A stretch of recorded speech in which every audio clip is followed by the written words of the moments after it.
Bendiciones, amados hermanos, creyentes, no creyentes y público en general que está viendo este vídeo a través de Facebook, YouTube, WhatsApp, redes sociales. Os saluda vuestro hermano hondureño David Santiago, de la Iglesia Ministerio Apostólico Oasis de Bendición, de los apóstoles Leandro González y profeta Yolanda González, situado en la calle Periodista Abadía número 21 de la localidad de Follos, Valencia, en España, declarando España tierra bendita, España tierra de Dios. Y declaramos palabra de poder, palabra de autoridad, palabra de fuerza, de ánimo. En anteriores vídeos estamos viendo lo que es la fe, lo que es el arrepentimiento y todo eso. Hoy vamos a hablar de algo muy poderoso, que es que creamos en el Evangelio y que el justo por la fe vivirá. Eso está en Marcos capítulo 1, versículos 14 y 15, que es donde nos vamos a centrar hoy. En nuestros vídeos anteriores, en algunos vídeos, hemos visto que la fe junto con el arrepentimiento son el medio escogido por Dios para la salvación, pero en ningún caso pueden ser consideradas como obras meritorias que nosotros aportamos a la salvación. Todo lo contrario, implican reconocer que nos hemos equivocado, que lo hemos hecho mal, que hemos fracasado y que además no tenemos forma de solucionarlo. Por medio de la fe y del arrepentimiento, reconocemos nuestra total y absoluta bancarrota moral y espiritual, para poder acogernos así a la oferta de gracia que Dios nos hace por medio de su Hijo Jesucristo. Por lo tanto, toda la gloria debe de ser dada enteramente a Dios. Dice en Efesios, capítulo 2, versículos del 8 al 9, y leemos la palabra en el nombre del Padre, del Hijo y del Espíritu Santo. Porque por gracia sois salvos, por medio de la fe.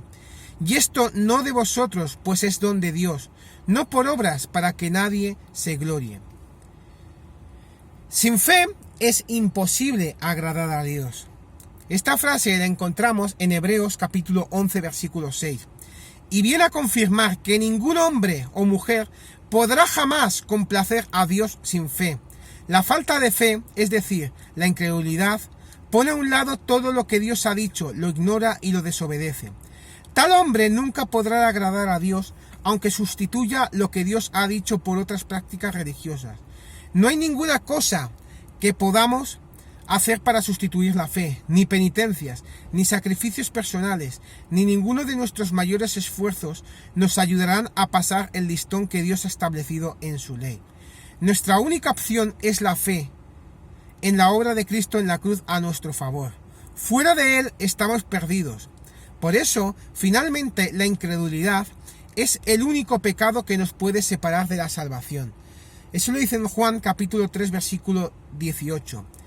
Dice la palabra: el que en Él cree no es condenado, pero el que no cree ya ha sido condenado porque no ha creído en el nombre del unigénito Hijo de Dios. Diciendo esto, nos viene una pregunta a todos. ¿Qué implica vivir por fe? Ahora bien, hasta este momento hemos estado hablando acerca de la fe salvadora que nos lleva a una relación correcta con Dios. Pero la historia no acaba ahí. Todo lo contrario, desde el momento en que nos convertimos y nacemos de nuevo, comienza para cada uno de nosotros una nueva vida que debe estar caracterizada por la fe. El profeta Habacuc lo describió de esta manera en su capítulo 2, versículo 4 de Habacuc. El justo por la fe vivirá. Y vamos a ver varios puntos de lo que implica vivir por fe. El hombre de fe es incomprendido en medio de la sociedad. Como señalaba Habacuc, el impío y el hombre de fe son totalmente diferentes y por lo tanto no andan por el mismo camino. El Señor Jesucristo incidió en la misma idea cuando dijo que la puerta y el camino que llevan a la vida no son los mismos, que conducen a la perdición. Y quiso hacer notar que quienes transitan por el camino que lleva a la vida son pocos y con frecuencia están solos. Eso dice en Mateo capítulo 7, versículos del 13 al 14. El caso de Noé en el Antiguo Testamento ilustra bien cómo vivir de acuerdo a la fe en Dios nos expone a la soledad y al ridículo. Noé y su familia eran los únicos creyentes de su generación, y no cabe duda de que es muy difícil perseverar en la fe cuando no disfrutamos de la comunión con otros, sino que estamos solos. Pero no solo eso, La fe llevó a Noé a estar enfrentado con toda su generación incrédula, a los que tuvo que anunciar un duro mensaje de juicio de parte de Dios. Lo más probable es que sus vecinos se burlaban de él y lo trataran de loco. Al fin y al cabo, estando en medio de la árida llanura de Mesopotamia, a cientos de kilómetros del mar, ¿a quién se le ocurriría dedicar años y años de su vida a la construcción de un inmenso barco y anunciar un diluvio universal cuando probablemente nunca había llovido todavía sobre la tierra? Todo esto hacía que pareciera un hombre loco y desequilibrado en medio de su generación. Y del mismo modo, si nosotros vivimos por fe, creyendo y anunciando su palabra, podemos estar seguros de que nos ocurrirá lo mismo. Pero no olvidemos que finalmente todo lo que Noé anunció en el nombre de Dios se cumplió con total exactitud. El segundo punto dice que el hombre de fe no siempre recibe respuestas inmediatas. La fe nos lleva a confiar en Dios pase lo que pase. Esto quiere decir que aunque vivamos por fe, no siempre recibiremos respuestas afirmativas a todo lo que pedimos. Perdóname, pero es que hace muchísimo calor aquí. La fe no es la confianza en Dios mientras Él hace todo lo que esperamos. Algunos piensan que es así, pero la Biblia nos ofrece muchos casos de todo lo contrario. La razón es muy sencilla. Si cada vez que un creyente se enfermara, fuera inmediatamente sanado por el solo hecho de creer, si cada vez que se encontrara en dificultades económicas, Dios enviara desde el cielo el dinero que necesita, si cada vez que tiene que afrontar la persecución, Dios eliminara a los perseguidores, si Dios automáticamente le proveyese de bienes materiales, salud, empleo, cónyuge, hijos, todo lo que quiera, entonces todo el mundo sería creyente. Pero no con una fe bíblica. La fe en tal caso sería equiparable al egocentrismo. Y Dios, en vez de ser el Señor de todo, sería el siervo de todos. Y desgraciadamente, ese es el énfasis del llamado Evangelio de la Prosperidad. Pero la auténtica fe en Dios nos lleva a perseverar en sus caminos. No porque Dios intervenga constantemente para eliminar cualquier obstáculo que se presenta ante nosotros, sino ayudándonos a superarlos. La fe nos sostiene y nos ayuda a continuar hacia adelante cuando sufrimos injustamente y no somos vindicados de forma inmediata. De hecho, la Biblia nos aclara que en muchas ocasiones la vindicación de Dios no siempre llegará antes de nuestra muerte. Dice en 2 de Timoteo, capítulo 2, versículos del 11 al 12, «Palabra fiel es esta, si somos muertos con Él, también viviremos con Él. Si sufrimos, también reinaremos con Él». Sin duda, se requiere mayor fe para sufrir sin ser vindicados inmediatamente. Y ese es el momento cuando el diablo aprovecha para intensificar sus ataques contra nuestra fe, sembrando la duda en nosotros. Dios no te escucha, Dios no existe, Dios existe pero tú no eres digno de Él, Dios no te ama a ti como ama a otros, tú no vales nada ante los ojos de Dios. Pero no olvidemos que todo esto es mentira. Ahora bien, habiendo llegado a este punto, es importante que aclaremos dos cosas. La primera de ellas es que la autenticidad de la fe no puede ser medida por los resultados inmediatos, sino por la fidelidad de la persona en sus respuestas a las pruebas por las que atraviesa. Y la segunda es que Dios no se ha comprometido a explicarnos siempre la razón o el propósito último por el que permite ciertas pruebas en nuestras vidas. Un buen ejemplo de todos estos principios lo encontramos en Job. Él pasó por muchas penurias, dificultades, pero no porque fuera un hombre impío, sino por todo lo contrario, porque era un hombre de fe. En medio de sus pruebas se encontró completamente solo, puesto que sus amigos, que teóricamente habían ido a consolarle, le acusaban sin cesar de forma injusta y despiadada de cosas que eran falsas. En medio de su dolor, Dios no le dio ninguna explicación del por qué sufría. Su vindicación no llegó hasta muchos meses después de estar sufriendo intensamente. Y finalmente, cuando Dios le respondió, tampoco le explicó la razón por la que había permitido aquella prueba tan dura. Solo se limitó a mostrarle que Él es el Dios soberano, que sabe lo que hace y que administra todas las cosas con total sabiduría. y que por lo tanto Job debería descansar en él, aunque no entendiera todos los detalles de los propósitos divinos. Y el punto tercero y último de lo que estamos hablando es: el hombre de fe anticipa el futuro.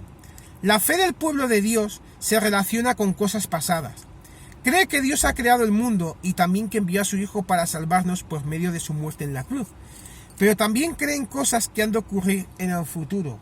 Por eso, el autor de Hebreos dice en Hebreos capítulo 11, versículo 1, que la fe es la certeza de lo que se espera.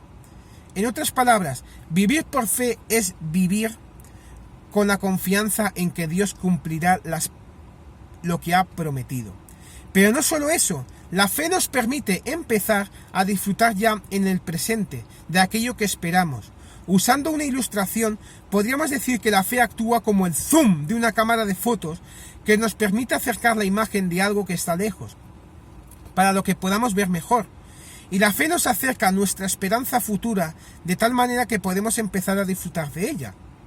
El autor de Hebreos, en el capítulo 6, 18, dice que ya podemos asirnos de la esperanza puesta delante de nosotros, como si ya la pudiéramos tocar y agarrar. Y Pablo, en 1 Timoteo 6:12, exhortaba a Timoteo para que echara mano de la vida eterna. Esto nos ayudará a afrontar las dificultades del presente. Y quiero decir también otra cosa, que la auténtica fe produce buenas obras. La Biblia nos enseña que desde el pecado entró en el mundo, la naturaleza del hombre ha quedado profundamente dañada, incapacitada para agradar a Dios. Ahora bien, el efecto de una fe genuina es que produce buenas obras.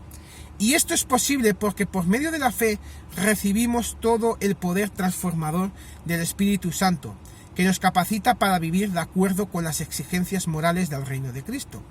El Señor Jesucristo se refirió a esta transformación como un nuevo nacimiento del Espíritu. Dice en Juan 3, 5, 6, respondió Jesús: de cierto te digo, que el que no naciera de agua y del Espíritu no puede entrar en el reino de Dios. Lo que es nacido de la carne, carne es, y lo que es nacido del Espíritu, Espíritu es. Después de este nuevo nacimiento, el creyente no solo puede, sino que desea hacer buenas obras. Pero no son buenas obras con las que intenta ganar su salvación, sino que son el resultado de que ha sido salvado. Pensemos en una ilustración. Imaginemos a un granjero que tiene un corazón tan débil que ya no puede trabajar. Un amigo suyo que es médico le ofrece hacerle una operación gratuita de trasplante del corazón. Él confía en su amigo médico y recibe el corazón y la operación como un regalo por el que no tiene que pagar nada. Finalmente, la operación es realizada con éxito. Y unos meses después el granjero se encuentra lleno de energía y vitalidad. Así que él vuelve a su trabajo y lo hace con alegría. Pero él no trabaja para conseguir un nuevo corazón, sino porque ya lo tiene. De igual manera, un auténtico creyente no se esfuerza en hacer buenas obras porque quiere ganar su salvación, sino precisamente porque ya la tiene. Con el nuevo corazón que Cristo nos da, viene una nueva vida y nuevas energías que deseamos emplear en servirle a Él. Pablo insiste en que aunque no somos salvados por obras, sí que lo somos para hacer buenas obras. En Efesios 2:10 dice: porque somos hechura suya, creados en Cristo Jesús, para buenas obras, las cuales Dios preparó de antemano para que anduviésemos en ellas. Por lo tanto, la fe se evidencia en cómo vivimos, y no solo por la forma en la que hablamos, o por lo que pensamos. El capítulo 11 del libro de Hebreos está lleno de ejemplos de hombres de fe. En todos los casos, la fe les llevó a actuar de acuerdo a la voluntad de Dios. Por ejemplo, Enoc caminó con Dios, Noé construyó un arca, Abraham obedeció y salió de su tierra para vivir como un peregrino. Moisés repudió el estilo de vida y los privilegios que tenía en Egipto para vivir de acuerdo a otras prioridades. Santiago, en Santiago 2:26 nos confirma esto cuando dice: porque como el cuerpo sin espíritu está muerto, así también la fe sin obras está muerta. Nuestra fe se revela por la forma en cómo nos comportamos en la vida diaria. Si creemos que Jesús ha sido exaltado a la diestra del Padre como Señor de señores y Rey de reyes, debemos vivir obedeciéndole como el Señor legítimo de nuestras vidas. Si creemos que Jesús murió para salvarnos de nuestros pecados, debemos buscar la santidad y apartarnos de toda forma de pecado. Si creemos que Jesús volverá otra vez y tendremos que darle cuentas, no viviremos solo para atesorar riquezas en esta vida. La verdadera fe será probada. La fe será puesta a prueba. Este es un hecho que debemos esperar y aceptar. En ocasiones, la fe del creyente será puesta a prueba por el mundo que le rodea.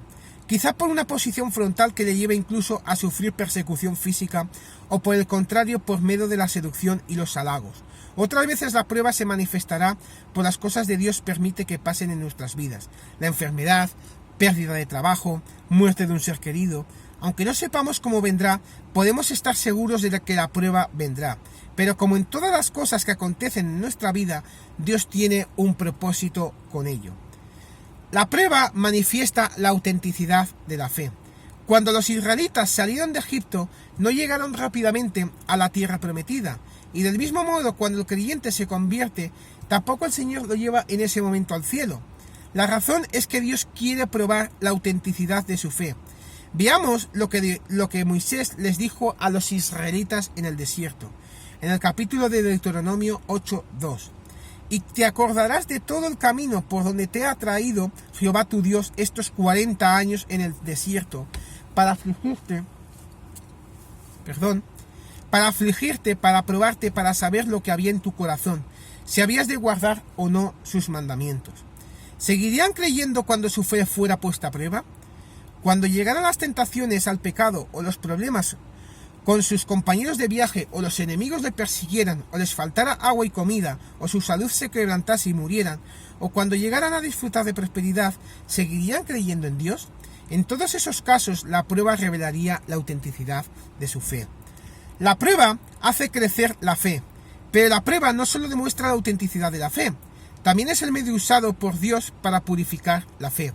En 1 de Pedro 1, 6, 7 dice: en lo cual vosotros os alegráis, aunque ahora por un poco de tiempo, si es necesario, tengáis que ser afligidos en diversas pruebas, para que sometida a prueba vuestra fe, mucho más preciosa que el oro, el cual, aunque perecedero, se prueba con fuego, sea hallada en alabanza, gloria y honra cuando sea manifestado en Jesucristo. Todo aquel que deposite su fe en Jesús debe esperar sufrir angustia y persecución. Eso dice en Marcos 4:17. Y deben estar preparados para soportarla. Contrariamente a los que algunos piensan, el creyente pasa por dificultades similares a las que enfrentan los inconversos. Pero además de esto, siempre sufre algún tipo de persecuciones por causa de su fe. Eso dice en 2 de Timoteo 3:12. Algunos se preguntan, ¿por qué Dios lo permite? ¿Por qué no libra a los creyentes de toda enfermedad? ¿Por qué no los protege de toda persecución? ¿Por qué no les garantiza la prosperidad? La razón es que la fe debe ser probada a fin de que crezca. Es verdad que puede resultar duro y desagradable, pero constituye un medio poderoso para nuestra formación y crecimiento. Pensemos, por ejemplo, en Abraham y Sara. Ellos tuvieron que esperar muchos años antes de tener a Isaac, el hijo prometido. En algunos momentos ellos se sintieron desesperados, pero finalmente Dios cumplió sus promesas y de ese modo descubrieron en su propio cuerpo el poder que Dios tiene para dar vida a partir de cuerpos ya casi muertos. Dice en Romanos 4:17-22. No lo olvidemos, detrás de las pruebas siempre hay una finalidad. Despertar en nosotros una fe más firme y robusta a cada paso en el camino de la fe. Nuestros músculos se harán más fuertes y podremos enfrentar nuevos retos. Así es. En un segundo vídeo hablaremos de la segunda parte de que sin fe no podemos agradar a Dios. Porque es un tema muy profundo que en un vídeo no se puede explicar, porque en un vídeo no cabería, porque seguiríamos hablando. Os saluda a vuestro hermano hondureño David Santiago, de la Iglesia Ministerio Apostólico Oasis de Bendición. Un saludo para mi pastor y apóstol Leandro González. Un saludo también para mi pastora y profeta Yolanda González. Dios les da un matrimonio de poder, un matrimonio de autoridad. Y Dios les da autoridad, poder y fuerzas renovadas en el nombre de Jesús. Del Ministerio Apostólico Oasis de Bendición. Situado en la calle Periodista Abadía número 21 de la localidad de Follos, Valencia, en España, declarar una palabra de poder, una palabra de autoridad, una España tierra bendita, una España tierra de Dios. Estamos en victoria siempre y para siempre y muchísimas bendiciones.